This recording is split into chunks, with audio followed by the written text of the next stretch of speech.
Invitée des rencontres à lire, Léonore de Recondo a ouvert cette 10e édition du Salon du Livre de Dax, avec la première rencontre d'auteurs, durant laquelle l'écrivaine et violoniste a présenté au public son dernier roman, Point cardinal.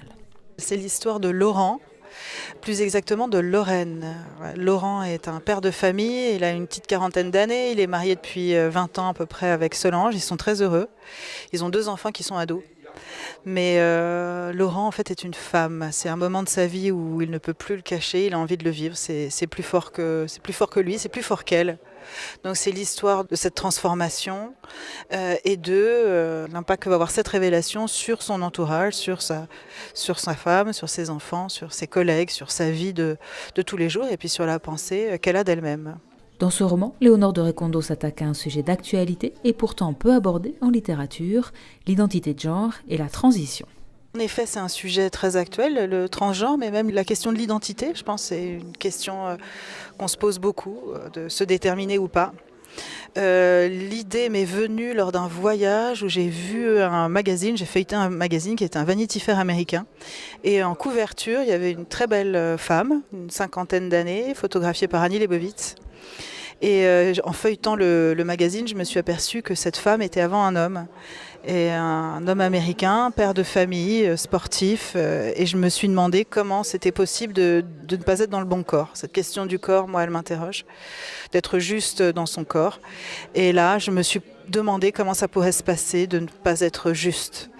Et comme je pense que la question de l'identité se pose dans tous les milieux et partout, j'ai situé mon roman dans une ville de province, dans un univers assez ordinaire, assez classique. Parce que la question de l'identité, elle se pose pas seulement à Hollywood sous les paillettes, mais aussi en France et partout.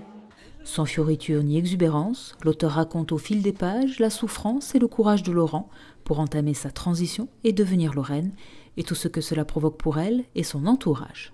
C'est extrêmement fort, c'est extrêmement puissant, c'est extrêmement violent, mais c'est aussi puissant dans tous les sens. Le fait de se poser la question d'être soi vraiment et de ne pas être tel qu'on l'on est vu, tel que l'on est perçu depuis toujours. Donc ce questionnement-là, il arrive la question justement de la trahison, du mensonge. Est-ce qu'il m'a menti? Qui est-il? Je me suis toujours trompée.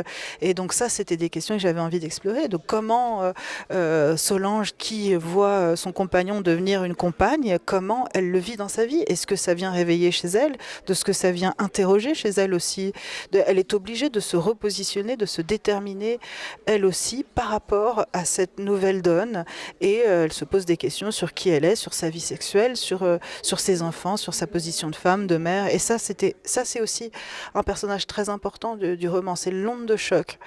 Et les enfants, comment un garçon de 16 ans qui est en pleine recherche identitaire lui aussi peut se construire avec un père qui devient femme, et les collègues qui ont toujours vu Laurent et qui un jour voient arriver Lorraine, comment on réagit, qui on est, et je pense qu'en effet ça révèle qui on est, la réaction que l'on peut avoir. Avec Point cardinal, Léonore de Recondo s'interroge une nouvelle fois sur la vérité du corps et la découverte de soi, un roman à découvrir aux éditions Sabine Vespizer.